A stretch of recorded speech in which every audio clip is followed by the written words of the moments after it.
Hey there, I got your video with your RDL and it's looking great. I just have a couple of tips that I'd like to share with you that will help protect your lower back, build strength in your core, build strength in your shoulders, but especially in your hamstrings where the RDL is really targeted to build strength in.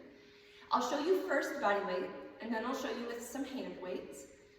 I'd like you to try both of those and then send me a video back to show me what has changed. Okay, so here we go. The first thing that I really want you to think about is crown to coccyx alignment. And what I mean is your crown is this top circle here in the head. The coccyx is the very tip of your tailbone. So you'll see right now, standing tall, my crown is right on top of my coccyx. Like in an RDL, as I start to hinge, my crown stays in line with my coccyx. What is a common tendency that I maybe saw in your video a little bit too is that the crown starts to drop lower than the coccyx, and you could see roundness in the back. This can leave the vertebrae, especially in the lower back, pretty vulnerable and often leads to strains. So to be able to correct that and be able to keep the crown in line with the coccyx, it actually requires a lot of tension in the shoulders, particularly in the lats, and pulling the shoulders down towards the hips. Okay, and this is going to also integrate with pulling deeply into the core and also learning how to lengthen from the hamstrings instead of just folding over at the back. Okay, so here's what we'll practice. Standing with hip width stance, feet pointed straight ahead, fingers pointed straight down. I want you to press the palms into the tops of the thighs to start.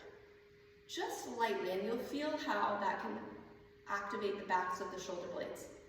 Nice. Now sink your fingertips downward towards your knees and you might feel the shoulder blades start to depress. That means move towards the floor. Those are good feelings. That's your lats turning on. So to make the hinge, press the hips back like you're trying to reach them towards the wall. That's going to naturally bring in this tilt that we're wanting to find here. Okay, you'll see my hands are staying very close to my thighs and I'm going to continue to press them back.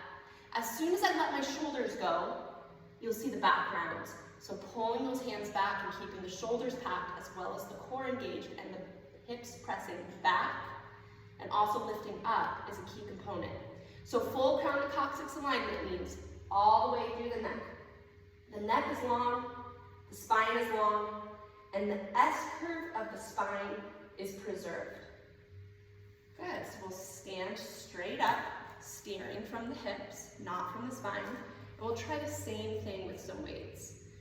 Bend knees using a straight, strong back. We'll pull the weights up to the hips, punch the knuckles straight down to the floor, and slightly press the weights back towards the body.